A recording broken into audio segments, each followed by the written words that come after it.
प्रदेश विशेषमा हामीसँग हुनेछन्। क्वारेन्टिन आइसोलेसन बनाइएपछि विद्यालय भत्ताभुङ्ग सामान्य अवस्थामा फर्काउन पहलै भएन। गुठी संस्थानको कमजोरीले मिथिला मठ मन्दिरको अस्तित्व सङ्कटमा, अनियमितता बढ्दो, नित्य पूजामा समेत समस्या। दोलखा गौरीशङ्करका बाढी पहिरो पीडित खुला आकाशमा रात काट्न बाध्य, आश्वासन पाए पनि राहत पाएनन्। र भारतबाट भित्राइने कृषि सामग्रीको विषादी जाँच्ने प्रयोगशाला अस्तव्यस्त, कर्मचारी पनि जोखिममा। नमस्कार, म विकास थपलिया। यी थिए प्रदेश विशेषमा आजका सामग्री। यसबाहेक लुम्बिनी र तिलौरा कोटमा दुर्लभ पंक्षी सारसको मनमोहक चहल पहल देखाउनेछौँ। हेर्दै गर्नुहोस् प्रदेश विशेष समाचार, समीक्षा र सन्देश।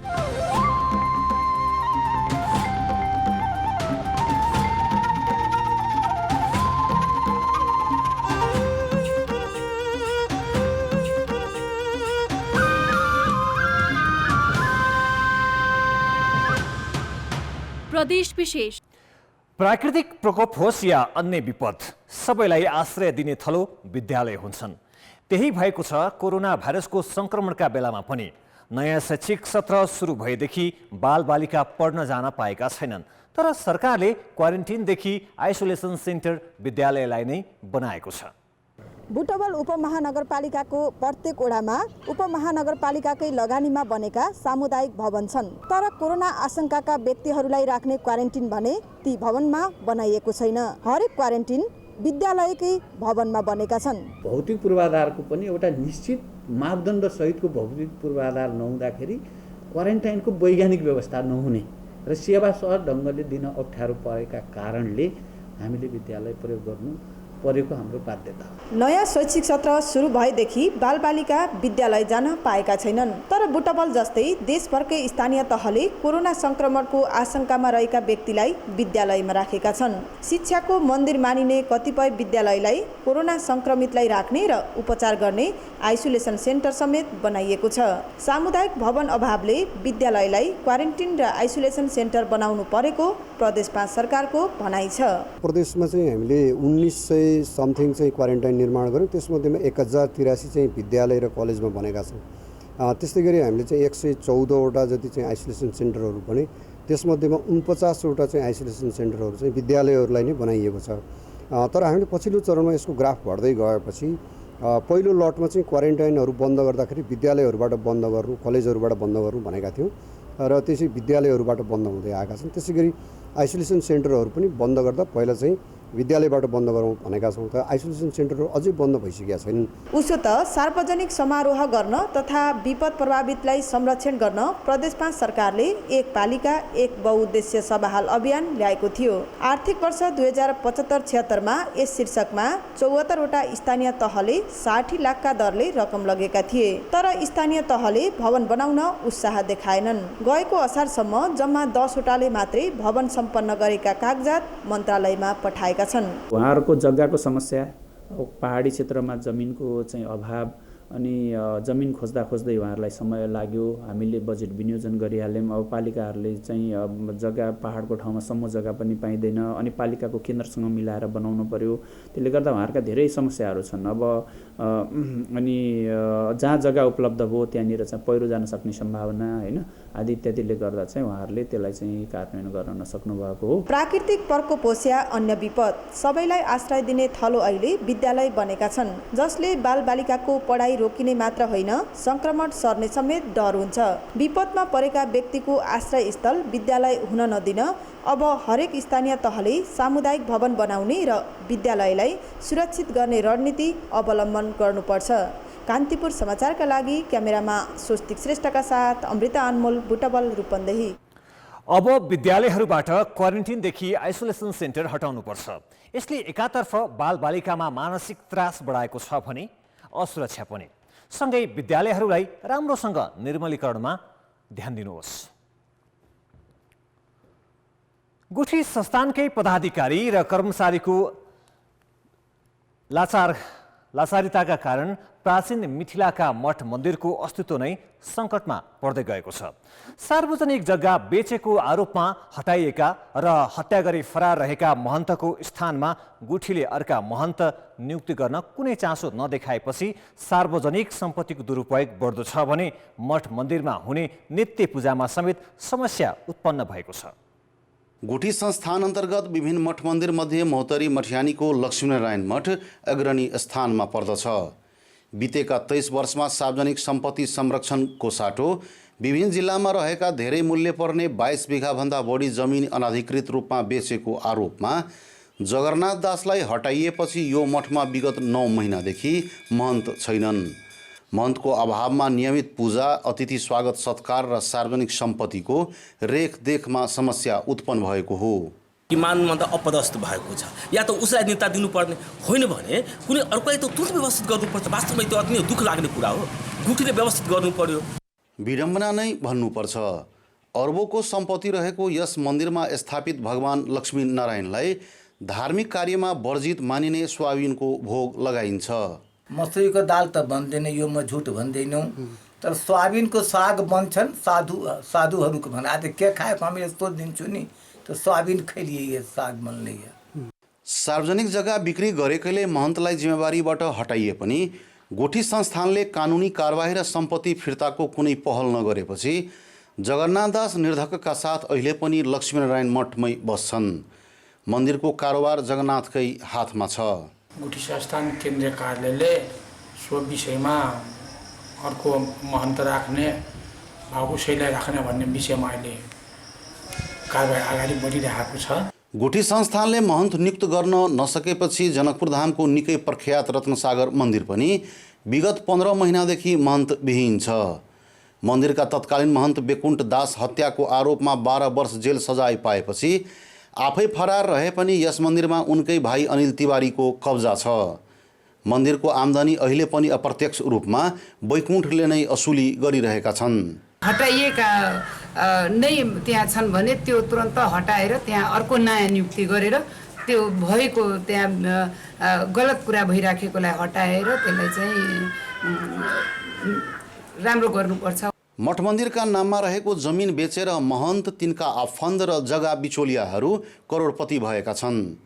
अर्बौं रुपियाँको सम्पत्ति रहेको जनकपुर धामका मठ मन्दिरका महन्त नियुक्तिमा ठुलो धनराशिको चहलखेल हुन्छ। गुठी संस्थानका पदाधिकारीसँग लेनदेनमा कुरा नमिलेपछि मटिहानीको लक्ष्मीनारायण मठ र जनकपुर धामको रत्नसागर मन्दिरमा लामो समयदेखि महन्त नियुक्त हुन सकेको छैन।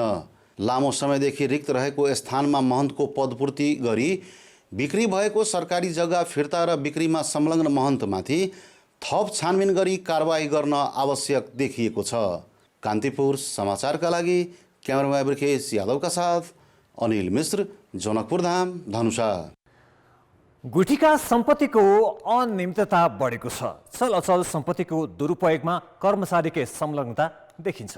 यस्तो प्रवृत्तिले कयौं प्राचीन मठ मन्दिरको अस्तित्व नै सङ्कटमा पर्दै गएको छ। यसतर्फ ध्यान जाओस्। दोलखाको गौरीशङ्कर गाउँपालिकामा वर्षासँगै आएको पहिरोले 30 वटा भन्दा बढी घर बगाएको छ। यतिखेर बाढी पहिरो पीडित खुला आकाशमा रात काट्न बाध्य छन्। कतिपय बाढी पीडित पहिरोले थिचिएको घर हेरेर दिनभर टोलाएर बस्छन् भने कतिपय बाढी पीडित आफन्तको शरणमा छन्।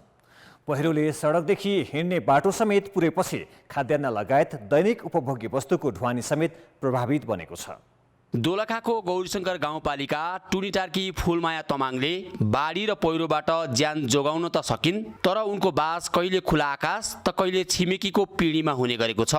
कहिले भोकै त कहिले छिमेकीले दिएको गाँसको भरमा दिनभर पहिरोले पुरिएको घर हेरेर टोलाउँछिन्। टुनिटार बस्ती गएको 22 गते रातिको बाढी पहिरोले बगरमा परिणत भएको छ। कतिपय पीडितले तिर्खा मेट्ने गरी पानी समेत खान पाएका छैनन्। यही पहिरोमा परेर एकजनाको ज्यान समेत गएको छ। यो बस्तीका 9 घर पहिरोले बगाएको छ भने 1 दर्जन घर जोखिममा छन्।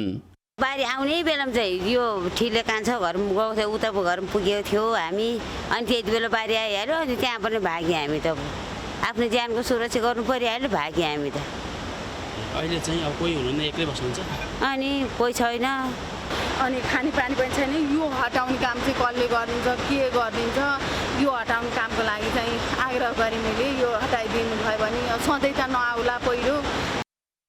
साउन 22 गते रातिको बाढी पहिरोले गौरीशंकर गाउँपालिकाको 5 र 8 को गुरुम्फी जामुने लगायतका बस्तीका धेरैको उठिवास भएको छ। बाढी पहिरोमा घरबार बिन भएका यतिखेर छिमेकी आफन्त र खुला आकाशमा रात कटाउन बाध्य छन्। आफ्नै जन्मथलोमा पहिरोले क्षति पुर्याएपछि महिला बालबालिका तथा ज्येष्ठ नागरिक मन्त्री समेत निरीक्षणमा पुगे। उनले वर्षा नरोकिएकाले जोखिम स्थानमा नबस्न आग्रह गरे। उनले पीडित परिवारलाई बाढी पहिरोले क्षति भएका घर सरकारले बनाइदिने आश्वासन समेत दिएका छन्। तपाईलाई के यो प्रदेशले गर्नेछ, सरकारले गर्नेछ, एकीकृत बस्ती तपाईलाई राख्नको निम्ति घरहरू बनाइदिनेछ हैन, तपाईहरु सुरक्षित मात्रै हुनुहोस्। दोलखाको उत्तरी क्षेत्र निरन्तर वर्षाका कारण अझै स्थानीय त्रासमा छन्। दिनभर घरमा बसे पनि राति ज्यान जोगाउन खुला ठाउँ खोज्दै जाने गरेका छन्। बाढी र पहिरोले यस क्षेत्रमा निर्माणाधीन 3वटा जलविद्युत आयोजनामा क्षति गरेको छ। यातायात पूर्ण रूपमा सम्पर्क विच्छेद हुँदा आवत जावत भिरको बाटो जोखिम मोलेर हिँड्नुपर्ने बाध्यता छ। यो वर्ष बाढी र पहिरोले दोलखाको उत्तरी गाउँपालिका गौरीशंकर, बिगु र कालिन्चोकमा धेरैको बास उठाएको छ। कान्तिपुर समाचारका लागि केदार शिवाकोटी, उत्तरी क्षेत्र, दोलखा। यसरी बाढी पहिरो पीडितसँग बस्नको लागि घर छैन, खानको लागि खाद्यान्न, यतिसम्म कि पिउने पानी समेत छैन। सरकारले दिने भनेको राहत यसरी पीडितसम्म पुग्न सकेको छैन। यसबारे हामीलाई हाम्रो ट्विटर ह्यान्डल @RKTV मा मेन्सन गरी लेख्न सक्नुहुनेछ। भारतबाट नेपाल आउने तरकारी तथा फलफुलमा विषादीको मात्रा जाँच गर्न सरकारले झापाको बिर्ता मोडमा प्रयोगशाला स्थापना गरेको छ। यहाँ कर्मचारीको अभाव त छ नै, परीक्षण समेत एउटै कोठामा गर्नुपर्दा समस्याका चाङ छन्। नागरिकको स्वास्थ्यसँग प्रत्यक्ष सरोकार राख्ने कार्यालयप्रति सरकारले ध्यानै दिएको छैन। झापाको बिर्तामोड स्थित कृषि थोक बजारमा स्थानीय उत्पादन तरकारी तथा फलफुलमा विषादीको मात्रा चेक जाँच गर्न विषादी अवशेष द्रुत विश्लेषण इकाइ कार्यालय स्थापना भएको हो। 1 वर्ष अघिदेखि प्रदेश नम्बर 1 को कृषि तथा पशुपन्छी विकास मन्त्रालय कृषि विकास केन्द्रीय प्रयोगशाला अन्तर्गत इकाइको रूपमा कार्य सुरु गरेको हो। प्रदेश 1 को सुनसरीको कोशी ब्यारेज, मोरङको विराटनगर र झापाको काँकरभिटा र भद्रपुरबाट भारत हुँदै आएको फलफुल तथा तरकारी यही कार्यालयले जाँच गर्छ। भारतबाट आएको फलफुल तथा तरकारी लिएर मानिस सिधै प्रयोगशालामा प्रवेश गर्दछन्। एउटै मात्र कोठा भएकोले अन्य विकल्प कर्मचारीसँग छैन। कोरोना महामारीका बीच साँघुरो स्थानमा जोखिम मोलेर काम गर्नु परेको प्राविधिकको भनाइ छ। अब एकै ठाउँ हुँदाखेरि चाहिँ कोरोनाको पनि जोखिम, यता ठाउँ यस्तो छ, एउटै कोठामा बसेर काम गर्न हामीलाई साह्रै गाह्रो भएको छ। भारतबाट नेपाल भित्रिने फलफुल तथा तरकारीमा विषादीको मात्रा मापन गर्न विभिन्न औषधि तथा विषादी, बुफर, इथानोल, ब्रुमिङ वाटर आदि प्रयोग गर्नुपर्दछ। त्यसमध्ये ब्रुमिङ वाटर घातक विषादी भएको प्राविधिकको भनाइ छ। खुला स्थान नहुँदा यस्तो घातक औषधि समेत एउटै कोठामा राखेर काम गर्नुपर्ने अवस्था रहेको छ।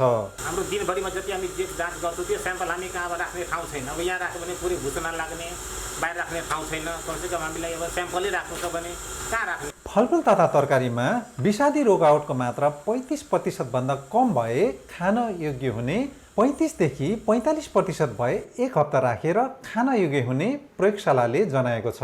तर विषादीको मात्रा 45% भन्दा माथि भए फलफुल तथा तरकारी नष्ट गर्नुपर्ने कृषि प्राविधिकहरू बताउँछन्। मानिसको स्वास्थ्यसँग प्रत्यक्ष सम्बन्ध भएको यस्तो प्रयोगशाला भन्सार नाकाहरूमै स्थापना गर्नुपर्ने देखिन्छ। कान्तिपुर समाचारका लागि क्यामेरामा सौरभ मुखियाका साथमा गणेशमान मुखिया, बिर्तामोड, झापा। नागरिकको स्वास्थ्यसँग प्रत्यक्ष सरोकार राख्ने कार्यालयप्रति ध्यान पुगेको छैन। यस्ता प्रयोगशालाको स्तर उन्नतिसँगै सबै नाकाहरूमा विस्तार गर्न आवश्यक छ।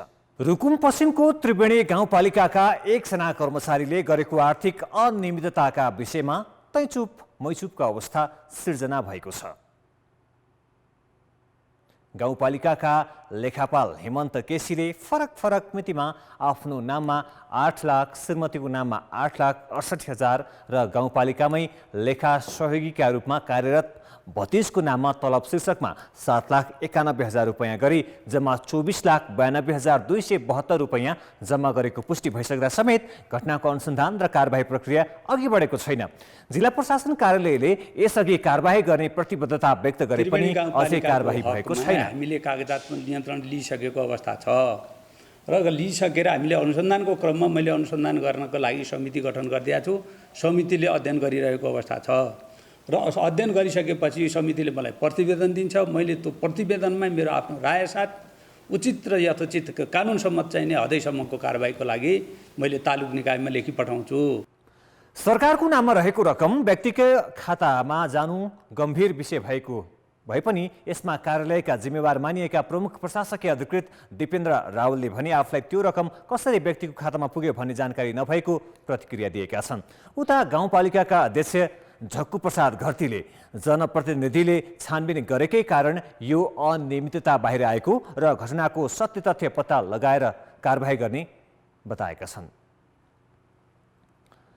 लुम्बिनी र तिलौराकोटमा विश्वमै दुर्लभ मानिने पंक्षी सारसको मनमोहक चहल पहल बढेको छ। उड्न सक्ने मध्ये सबैभन्दा अग्लो पंक्षी सारस यस क्षेत्रमा अहिले ओथारो बसेका छन्। उनीहरूले बसेर जन्माउन गरेको सङ्घर्ष र गतिविधि निकै रोमाञ्चक छ। लुम्बिनीको एकला, पर्सा बजार, भियतनाम बिहार र तिलौराकोटको गोटियामा, निग्रोधाराम र बर्धावा लगायतका ठाउँमा सारस ओथारो बसेका छन्। सुरक्षाका लागि चारैतिर पानी जमेको ठाउँको बीचमा झारपात र घाँस राखेर अन्डा पारेका छन्। बचेर जन्माउन पोखरी, ताल, जङ्गली धान हुने सिमसार र धाप क्षेत्र उनीहरूको रोजाइमा पर्छ। अन्डालाई निश्चित तापक्रममा राख्नुपर्ने र सुरक्षाका लागि हेरचाह पनि गर्नुपर्ने हुँदा सारसले गुण छाड्दैनन्। हामीले चाहिँ यस्तो मोनिटरिङ गर्दाखेरि 25देखि 30वटा सारसहरू चाहिँ अहिले अन्डा दिएछन् र अहिले ओथारोमा बसेको छन् र यसलाई चाहिँ संरक्षण गर्नुपर्ने चाहिँ हाम्रो एउटा अभियान नै छ। अब यो लुम्बिनी नगर पंक्षी पनि हो हैन सारस, अनि त्यसपछि संरक्षित पंक्षी पनि हो सारस। अहिले अन्डा नजिक सर्प, गोही, बिरालो र स्याल गए जोडी सारस मिलेर कराएर ठुँडले झम्टन्छन्। 31देखि 34 दिनसम्म बच्चा हुर्काउने सारसको तौल 10 किलो र उचाइ 5.5 फिट हुने चराविद बताउँछन्। सारस 40देखि 50 फिटभन्दा माथि उड्न सक्दैन। बाली नालीलाई नोक्सानी पुर्याउने सङ्ख्या किरा लगायत किरा फट्याङ्ग्रालाई आहार बनाउँछ। मुलुकभर करिब 600को सङ्ख्यामा रहेको अनुमान गरिएको सारस रूपन्देही र कपिलवस्तुमा मात्रै 300 भन्दा बढी रहेका छन्। राजकुमार सिद्धार्थले घाइते सारसका विषयमा विवाद हुँदा प्राण लिने भन्दा जीवन बचाउनेको हक लाग्ने भनेर न्याय दिएको प्रसङ्गका आधारमा बौद्ध धर्मावलम्बी यसलाई आस्थाको रूपमा पनि हेर्छन्। प्रेम र समर्पणको प्रतीक मानिने हुँदा लुम्बिनी सांस्कृतिक नगरपालिकाले सारसलाई नगरपञ्ची घोषणा गरेको छ। कान्तिपुर समाचारका लागि मनोज पौडेल, कपिलवस्तु। श्री लुम्बिनी र तिलौराकोटका आकाशमा विश्वमै दुर्लभ सारसको मनमोहक चहल पहलले वातावरण नै रोमाञ्चक बनाएको छ। यी पंक्षीको विचरण र सुरक्षित बसोबासका लागि आवश्यक पर्यावरण निर्माणको लागि प्रयास गर्न आवश्यक छ। प्रदेश विशेष आजको लागि यति नै। प्रदेश समाचारहरूको साथमा भोलि फेरि आउने नै छौँ। कान्तिपुर टेलिभिजन हेर्दै गर्नुहोला। नमस्ते।